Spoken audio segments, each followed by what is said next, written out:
Okay, very good. Good evening, everyone. Thank you for being here tonight. This is the regular meeting of the Suffern Central School District Board of Education for Tuesday, October 14th, 2025. May the record reflect that all board members are present except for Mr. Daryl Frazier and also for Mr. Robbie Schwartz. And we will begin with the Pledge of Allegiance. Pledge allegiance to the flag of the United States of America and to the republic for which it stands, one nation, under God, indivisible, with liberty and justice for all.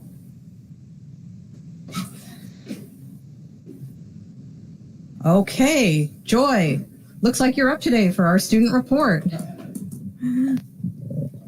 Hello, everyone. Tomorrow, October 15th, is the PSATs for grades 9 through 11, while seniors will have college workshops in the morning before lunch. These workshops will focus on college essays, how to use school links in the Common App, and the college search process. And this will be a half-day for all students. On Friday is our Night to Nourish at the Suffern High School, which is sponsored by the Nourish Project, supporting the community food pantry. This will be at Suffern High School and will include food trucks and different activities for families and children. You can still buy tickets online. This Saturday, October 18th, is the ACT exam. It's held at Suffern High School, and we would like to wish good luck to everyone who is taking the exam. Next Tuesday, the 21st, is the RCC College Fair, where dozens of colleges from New York and other states will present themselves to different students. And the next Monday the 27th, is a PPS Resource Fair, and PPS stands for People Personnel Services. Thank you.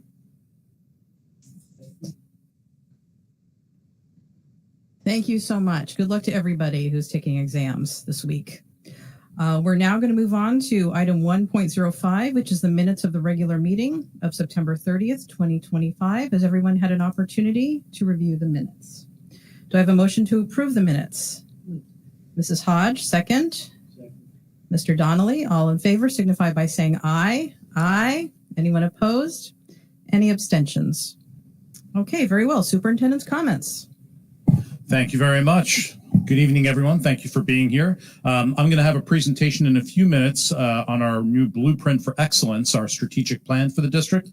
But much more exciting and engaging than perhaps listening to me get up there and speak is our middle school green team. And if you couldn't spot them in the audience, then perhaps you're colorblind, Mr. Shapiro. Could you spot those folks in the audience? If they're wearing green, I have no clue. There you go. Well, that's why they're going to get up and speak to us. They're joined by their advisor, Karen Mena, who's going to get up and say a few words, and then she's going to introduce Madison and JC, who are here accompanying her, about all the great work that's taking place with the green team. So come on up to the podium. Just make sure you push the middle button so the red light's on, and then you can begin.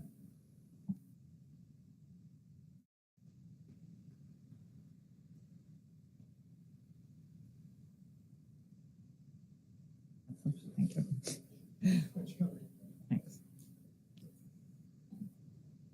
All right, good evening, everyone. I'm Karen Mena, and I'm proud to co-advise the Green Team at the middle school along with Elio Ficarella. The Green Team started in 2010 with the simple goal to recycle bottles and cans. What began as a small effort has grown into a group of about 50 amazing students in grades 6 through 8. Since then, our students have collected and recycled more than 826,000 bottles and cans, which is pretty incredible when you think about it. In 2013, we decided to grow, literally, by building a 900 square foot garden on school grounds. Each year, students start plants from seed and help care for the garden, even through the summer with help from our teachers and parents. This year alone, we donated over 400 pounds of vegetables to the community food pantry in Suffern. Along with gardening and recycling, our team also gets outside for hikes and park cleanups, which really connects our students to nature and to their community. So far, our students have collected 151 bags of trash during those cleanups, helping keep our parks clean and beautiful. Over the years, our green team has also collected 1,830 pounds of school supplies that students donated from their lockers at the end of the school year. Things that might have otherwise been tossed out. With help from the Rotary Club, those supplies were sent to schools in Vietnam. Another way our students have learned the value of giving back and thinking globally. We're so thankful to the PTA and the Reach Foundation for their support. Thanks to them, we've been able to get team shirts for our students and the supplies needed to help our garden thrive.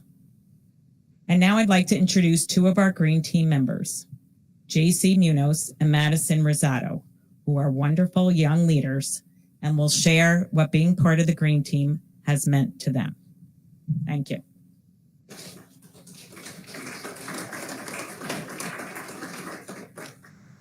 Hi, I'm Madison Rosado, an 8th grader at Suffern Middle School. I've been part of the Green Team since 6th grade, but even before that, I knew of this group and wanted to be part of it. My sister, Maya Rosado, who was also part of the Green Team when she was in middle school, and I used to beg to tag along with her when she went on hikes and watered the garden during the summer. Once I got into middle school, I raced to sign up. I love the idea of being able to give back to our community, and this club is really allowing me to do that. This past summer, I spent a lot of time at the garden and community food pantry, watching the plants grow and afterwards seeing where they went. I saw families that took the produce home and the gratefulness on their faces. This team has meant more to me than I would have ever thought and helps more people than you can imagine. The Green Team has given me a voice and created a space to learn about service and nature all in one. And it wouldn't have been possible without our advisors who have shown me true hard work and dedication. So yeah, the Green Team means a lot to me, and I'm honored to stand here and share my experience. Thank you for listening. Thank you.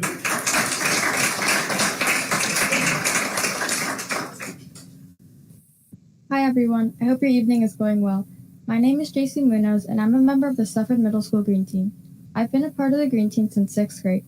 I first heard about it during the morning announcements. They were listing different clubs, and honestly, none of them really caught my attention until I heard the words Green Team. Right away, I told my friends I was going to sign up and that I was determined to get in. And here I am, 2 years later, still a proud member. Being a part of the Green Team has made my middle school experience more fun and meaningful. Last year, we tried something different with recycling. We put an air tag inside a plastic bottle to see where it would end up. To our surprise, it ended up at a recycling plant in Minnesota. We were happy to see it didn't go to a landfill. My favorite activity is harvesting in the garden. We love seeing how big the zucchini and eggplants grow from tiny seeds. We also go on hikes together, which are really fun. And the views are amazing. These hikes remind us how beautiful our planet is. Everything the Green Team does has made my time in middle school special. It has also taught me something important. We don't have to wait for others to make a difference when we can be the ones who make that difference ourselves. I'm really thankful to be a part of this group. Thank you for listening, and I hope you all enjoy the rest of your evening.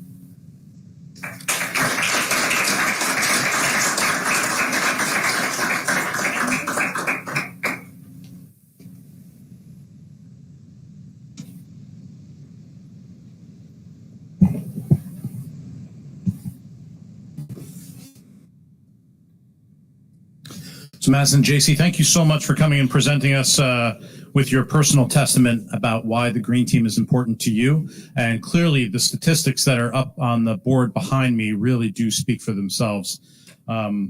Really impressive, the work that's taken place over the years. And what's another nice feature about the Green Team is the location of that garden is perfect. I was just at the girls' field hockey senior night, and there were dozens upon dozens of folks that walked by that garden.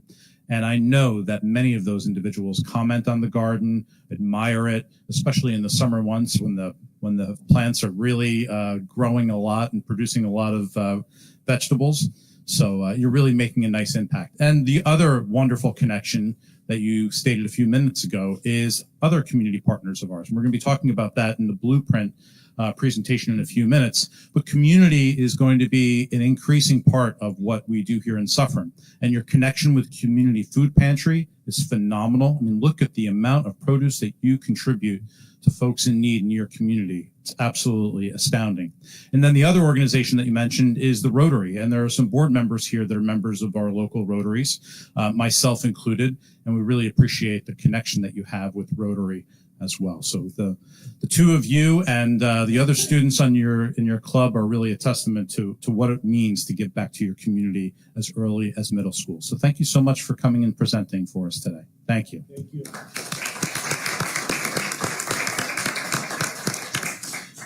If you give me one moment, I'm just going to go up to the podium and then I will present to the board about our district blueprint.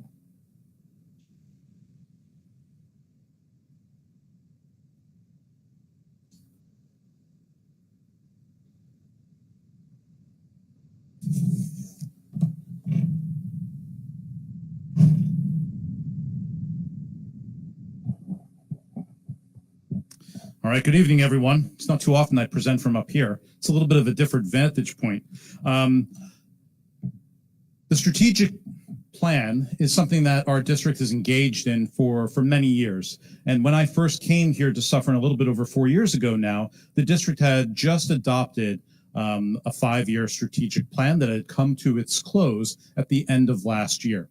And one of the things that the board and I discussed along with our leadership team is, should we be engaged in another 5-year strategic plan, or should we become a little bit more current, what many districts are doing, which is engaging in the concept of a blueprint for excellence. And the difference between a blueprint and a strategic plan, although in some regards they're synonymous, is that the blueprint is a working document that is shorter than the 5-year strategic plan.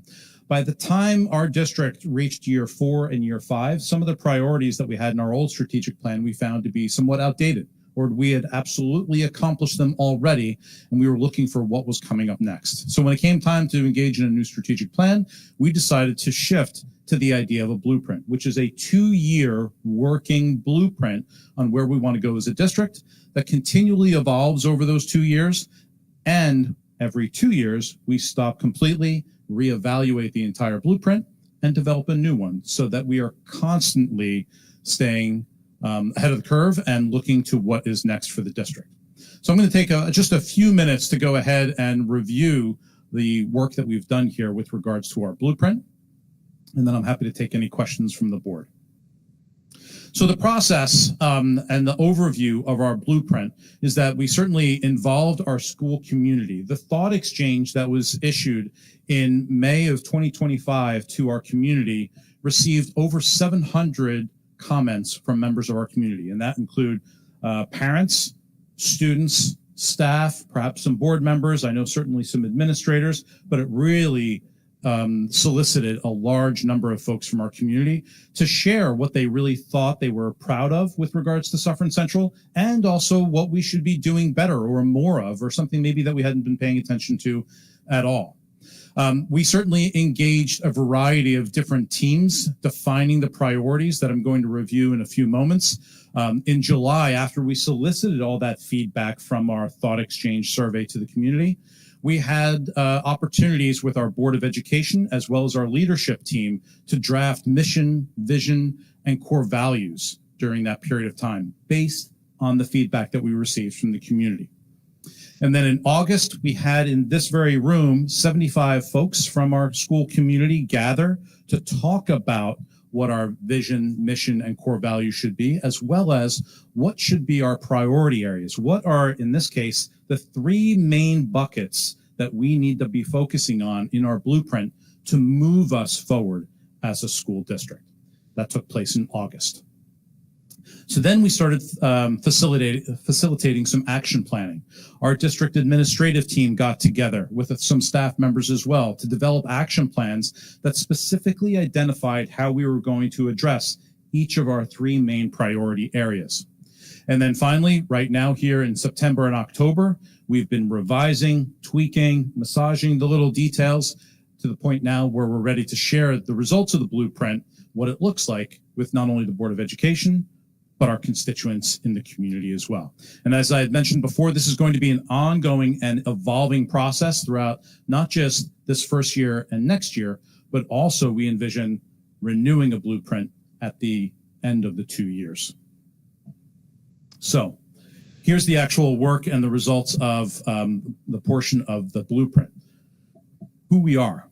Our consultant that worked with us on this, Dr. Kevin McGowan, really had us spend a lot of time in July focusing on what is our mission of the Suffern Central School District and what is our vision.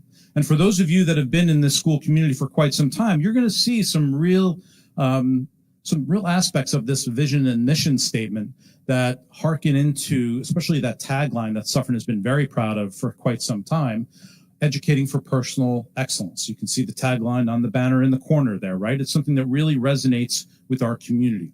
And we tried to reflect that in our mission while also expanding the work that we're doing. So our mission, quite frankly, as the Suffern Central School District is going to be to create a student-centered culture.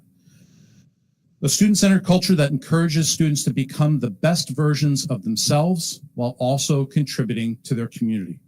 And here with the green team this evening, that's one great example of how we are aspiring to this mission.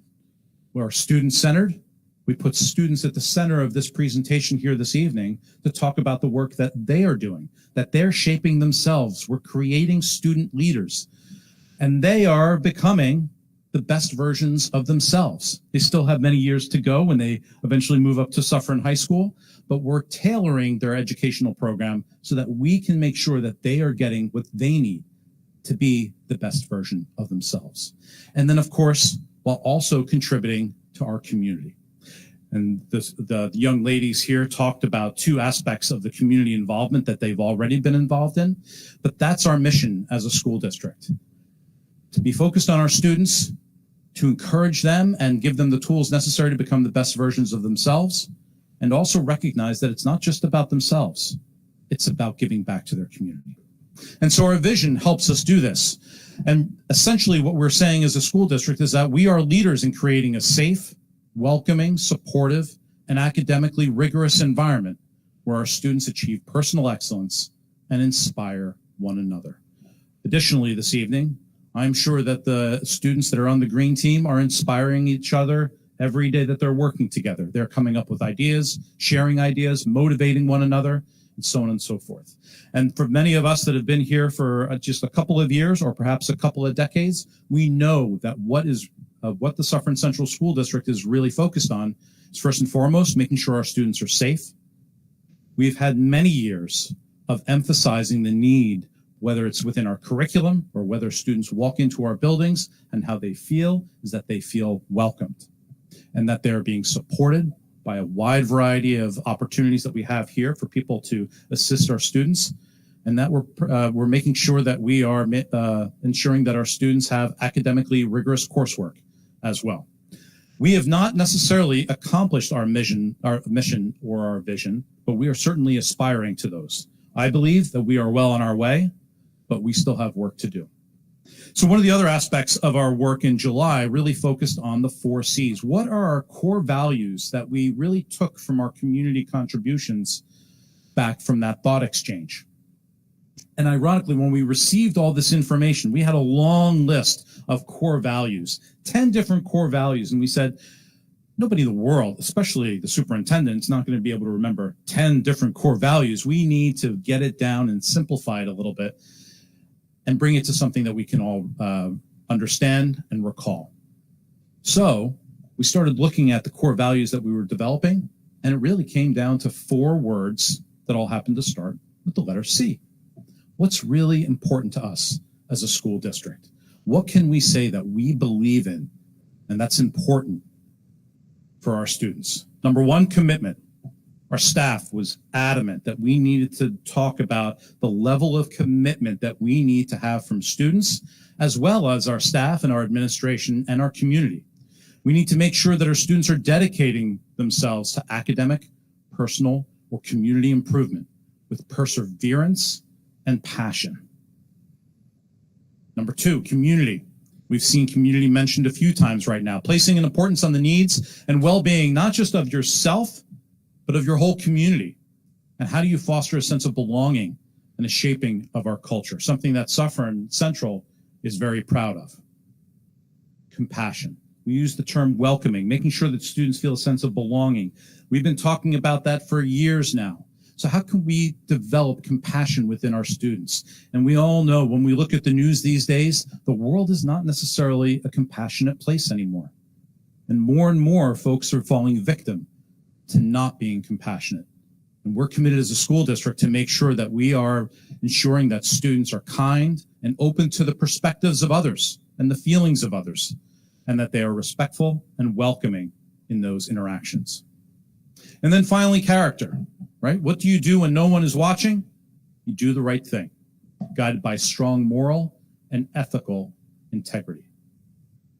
So thanks to our educational community, those are the core values that we believe in as a Suffern Central School District. So this all sounds great. This is wonderful. The mission sounds great. The vision sounds great. We have some beautiful core values, but now what do we do, right?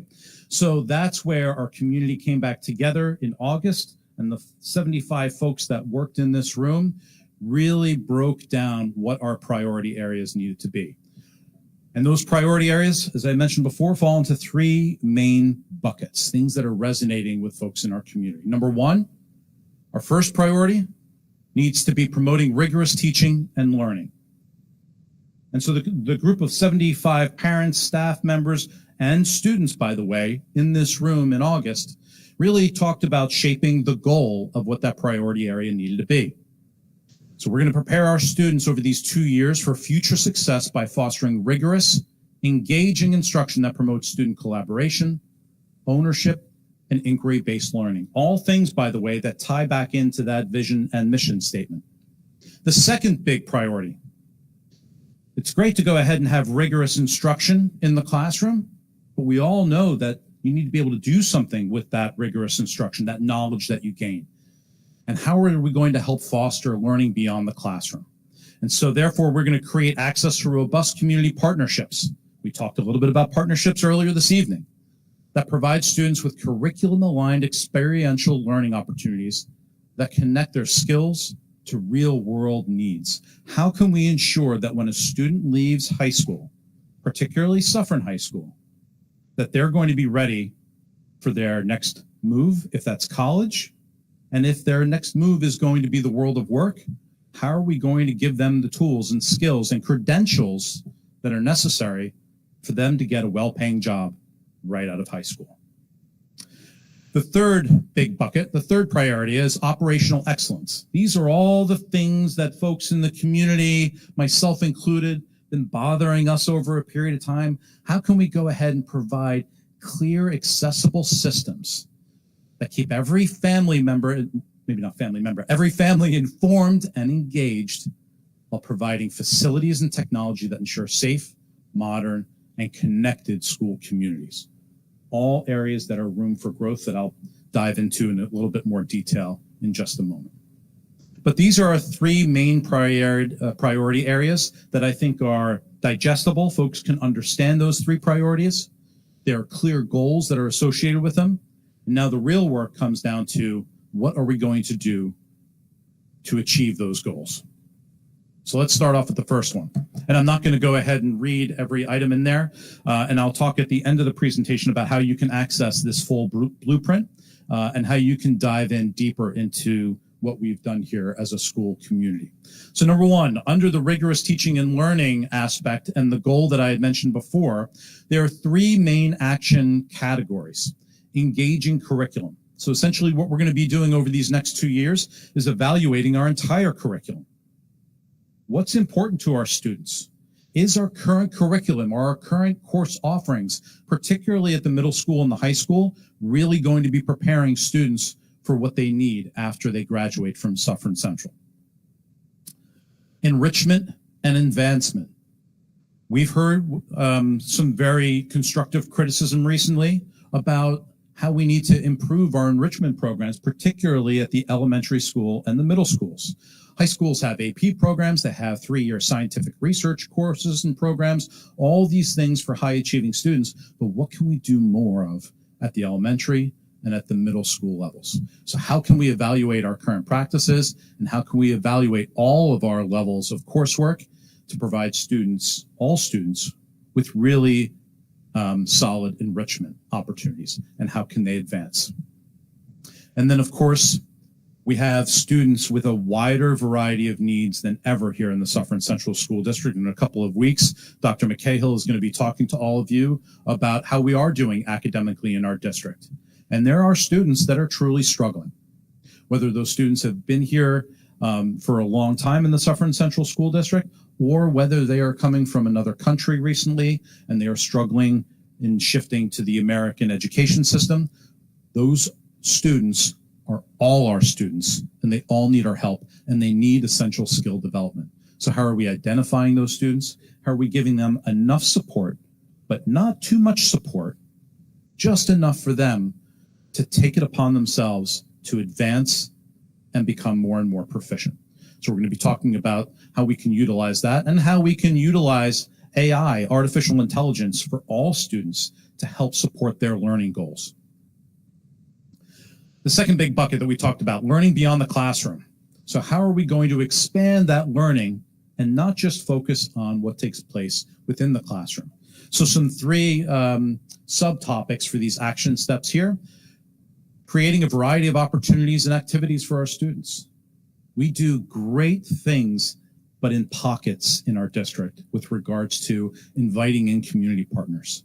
We may have a great career day here and there, but not necessarily for all students. And how can we expand those types of opportunities? How can we bring in more guest speakers to inspire students, for students to see what the world of work is really like, and perhaps they're going to get a better sense of the future direction for themselves? How can we develop a calendar and funding structure to increase access to a wide variety of resources that we have here in the area? Dr. McCahill and I and Ms. Kern joined the Rockland Holocaust Museum at an event just last week. The resources that they have 5 minutes away from Suffern High School, 10 minutes away from our middle school, are just incredible. The programming that I have there is something that we really haven't tapped into enough of. And there's not only the Holocaust Museum, but so many other resources in our areas that we can tap into to expand that learning beyond the classroom. And then we're going to look at our clubs and activities and reflect on how we can expand those programs and really provide opportunities for students to learn more about what takes place outside of a very insulated, sometimes, school environment. Another aspect of this learning beyond the classroom is going to be focusing on student engagement. Project-based learning, Mr. Wojciechowski, has been a very popular thing that students have experienced here. But project-based learning shouldn't just take place with Mr. Wojciechowski. It should be something systemic. And we've already been developing grade-wide initiatives with problem-based learning, but we're going to be doing more and more of that according to this action plan. That's what parents, that's what staff members, and that's what students were saying in August when we were developing this. And then, of course, health, wellness, and support. We need to continue to focus on mental well-being for our students. We need to establish different spaces where students can acclimate if they're struggling with school, whether that's calming and sensory rooms for students that have some significant disabilities or challenges, or mindfulness areas so that students can decompress and be more mentally attuned to what they need to do in school. Reducing screen time when it's not needed, a big thing that we heard from parents. How can we go ahead and use technology when it's needed and beneficial, but take it away when it's not needed and beneficial? And then, of course, continuing to promote fitness, nutrition opportunities for our students. And then finally, the third big bucket for operational excellence. This is where you'll see some other subdivisions of the operational excellence focusing on communication. So how can we strengthen communication, consistency, and clarity? How can we engage with families, particularly families that might not be as accustomed to the American school system and or don't speak the language? How can we gather and act on feedback to improve communications? Many of us have been used to now the thought exchange surveys that go out, but how can we get more two-way communication between our families in the community and the school district to help shape the direction of what we do here? And of course, equity. Equity is a very broad term. In this case here, we were talking about parent and community outreach, how we can connect more and formalize in a better way our relationships with our individual building PTAs. How can we work in closer partnership? When we talk about equity, one of the things that the board's talked a fair bit about these last several months is our pre-K programming. Pre-K at Sloatsburg looks different than pre-K at RP Connor. And what should we be doing about that? That's in our blueprint. And then, of course, equitable spaces, programming, technology resources. So our spaces need work. And how can we provide educational spaces for our students that are conducive to learning for what we want to accomplish in the blueprint? How can we continue to ensure that our students across the district are receiving similar programming? That's an area that I would argue has perhaps improved under the elementary school restructuring program, but it's certainly far from perfect. And then technology, particularly at our high school. High school students shouldn't be using Chromebooks. They should be using real devices that really allow them to move forward with their curricular work at the high school. How can we give our students the tools and technology that they need to really become ready for college or career? And then the last piece of the action plan under operations is safety and security. Ironically, this is the last piece here, but I would argue it's probably the most important. If we don't keep our students safe and secure, we can't educate them. So how can we make improvements to transportation? We have ongoing challenges with transportation. One of the things that folks from our community really talked about was how can we really experiment perhaps with GPS systems? If I can see where my Lyft or Uber is before it gets to my house, why can't I see where my child's bus is before it gets to my house? So that's one of the things in the blueprint to explore that option. How do we make improvements to our infrastructure, specifically from a security standpoint? Not all of our buildings have the security vestibules yet. As many of you know, we've been working with architects to look at possible building projects. That's one of the things there that we need to work on. And the schools that do have security vestibules are probably the most unwelcoming, harshest entries to any school building we've ever seen. It may be secure, but it certainly doesn't give you a warm, fuzzy feeling when you walk into that building. So how can we create a safe, nurturing environment for our students and parents and community members when they come in to utilize our schools? And then, of course, we need to do a lot of work with student and staff development when it comes to safety and security. We are currently training, but we need to continually train more and more for different scenarios. It's just at RP Connor today, and we were talking about reunification drills. How do we reunify students with their parents in the event of an emergency? Those are drills that we need to do on an ongoing basis and that we need to get better and better at. So that's a wide variety of different things that we want to accomplish as a school district, but we've tried to make sure that our vision and mission is clear. We have very defined 4 core values, and that we have 3 major priority areas that may be quite large, but they are truly focused as well. Rigorous teaching and learning, learning outside of the classroom, and improving operations. So what are our next steps? So I'm sharing this with the board right here. We are going to be sharing this blueprint with our community, which includes our staff members. In November, we're going to be unpacking the blueprint with our staff members and our principals, really getting into the nitty-gritty of what's the work that we need to do to accomplish these things that our community is demanding of us.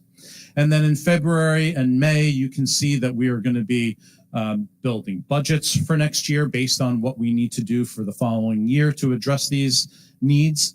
And then we're going to be also tweaking this blueprint when it comes time for June based on our experiences this year.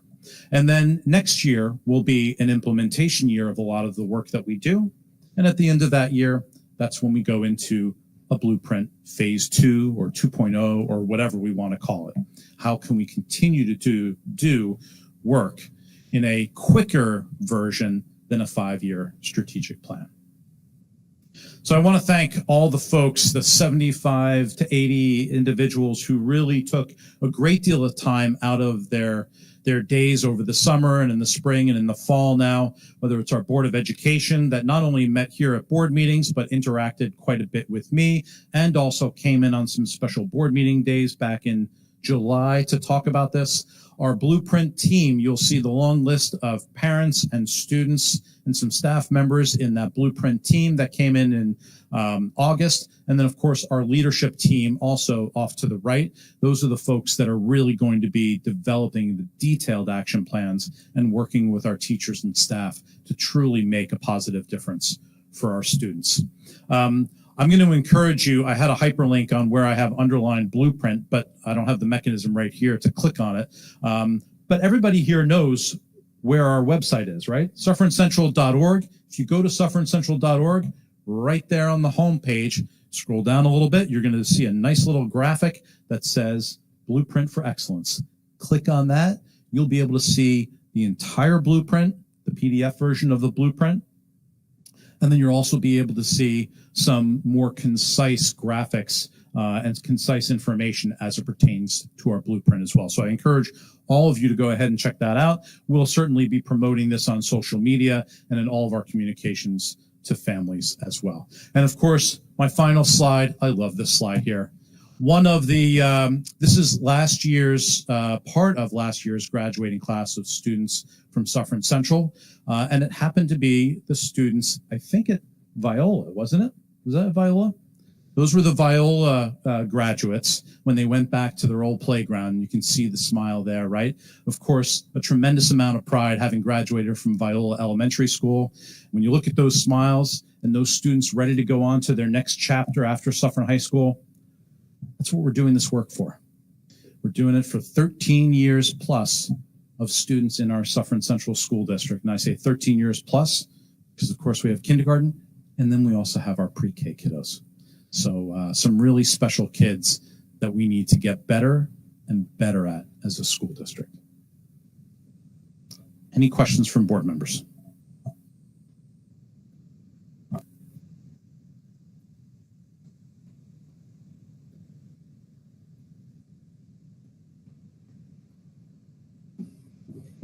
Thank you so much, Dr. Gunderson. I don't have a question, Madam Chairwoman. I do have a comment. Go ahead. I just made a note to myself. During the unpacking in November, the learning beyond the classroom section, those action steps may lean heavily towards the high school students. It would be great to understand how that can be better expanded for the middle school and elementary school. Because when you look at those bullet points, they seem heavily upperclassmen-ish. Thank you. I can expand on that. Thank you. Other comments from board members? Yes, Mr. Shapiro. I'm excited. There were some phrases in there that really kind of hit home with me. One of them was be kind. So simple, and yet it's something that's missing in today's society. Maybe not so much here. Certainly not on our board. We happen to be very kind to each other. At least most people are kind. I'm trying to think if they've been kind to me, but for the most part, actually not for the most part, we are kind. To inspire others, that's great. For some reason, that just hits home. There's just a lot of meat in there, and I just hope that when we start putting things together, that we really get into the meat, and that we really start making sure that our students and that our staff and that the community really sees that Suffern, as good as it is, can even be better. So I am excited. Thank you. Thank you. Other board member comments? Questions? No? Okay. Thank you very much. Thank you, Dr. Gunderson. Thank you. Thank you to our green team for being here tonight. If there was ever a group that exemplified,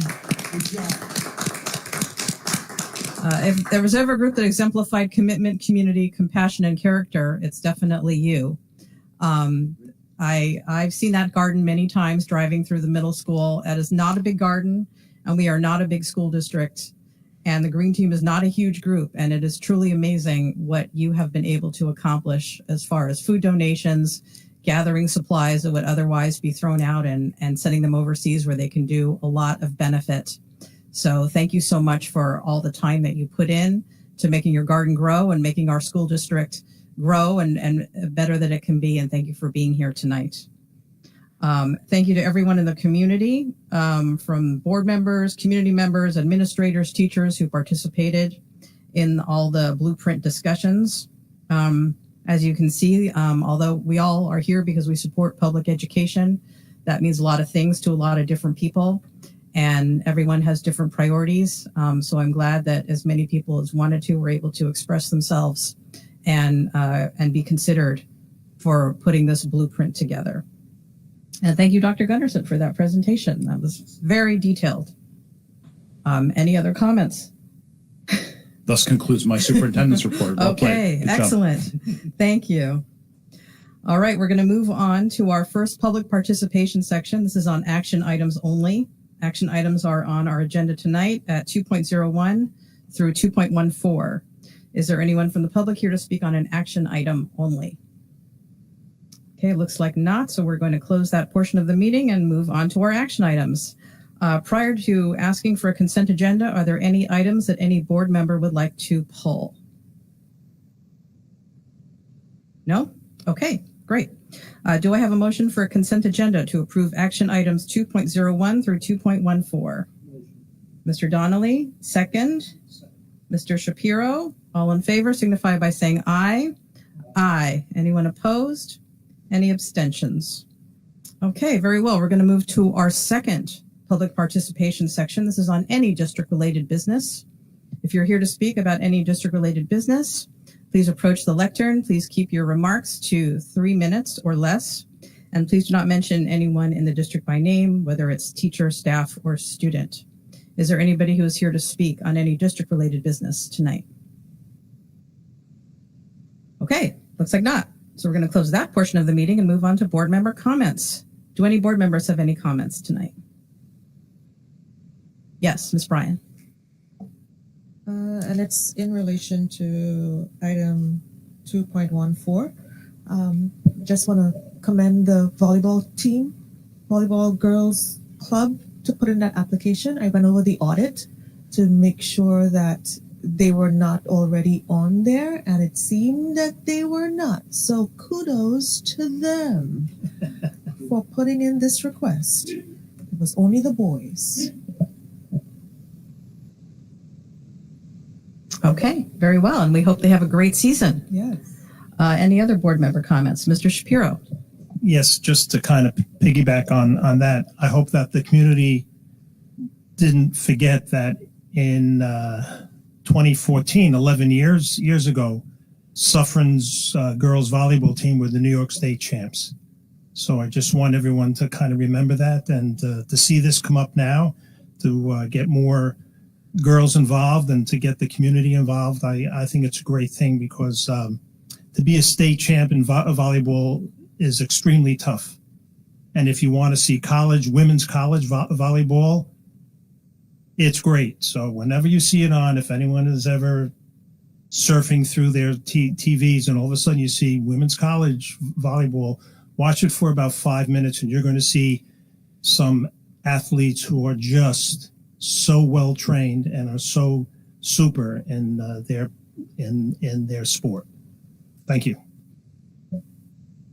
Thank you very much. Any other comments tonight? No? Okay.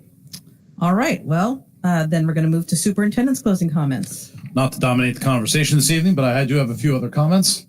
First of all, Mountie Minds is meeting next week. Mountie Minds is our community forum where folks come together to share their thoughts on what's taking place in the district. And of course, you could probably guess it, our topic is going to be focused on the blueprint and diving into greater detail with regards to the blueprint and potentially some building projects that we have our eyes on as a school district. Of course, Dine to Nourish is this Friday at the high school. Another great example of a student-led effort. Students really giving back to their community. So if you can make it to Suffern High School next Friday, go on our website. There's a link there to Dine to Nourish. What did I say? I meant this Friday. Thank you for catching that. This Friday at Suffern High School. If you can be there, great. Buy a ticket. The link is on our website and all over social media. If you can't be there, there are opportunities to donate as well. It's really going to be a fun evening, and it's a great way for our community to come together and celebrate that strength of student-centered activities, giving back to our community. At our next board meeting, we are going to be having an overview of our elementary school restructuring as requested previously. So we're going to be giving a broad overview of what's been taking place with regards to our elementary school restructuring. So stay tuned for that. And then, of course, most important is that this week is School Board Appreciation Month week. So I just want to let all board members know that you are appreciated. I know that this is a volunteer position. You don't get paid for this. You do get some appreciation every once in a while. Hopefully it's not just this week when we acknowledge you on our social media accounts and celebrate the work that you do to give back to your school community. But I know that a lot of folks do appreciate the work of our Board of Education members. So I'd like to thank you for everything that you do in making us the great school district that we are. So thank you for your support, and you are appreciated. Thank you. Yes, we sometimes get refreshments, not tonight, but we sometimes do. Thank you for the appreciation. Our next meeting will be October 28th, right back here in Hilburn at 7:30. And we are going to move to our final item, which is our motion to adjourn. Do I have a motion? Mr. Shapiro, second. Mr. Andert, all in favor, signify by saying aye. Aye. All right, very well. We will see everyone back here October 28th. Everyone have a safe night. So that was the gift. That was funny.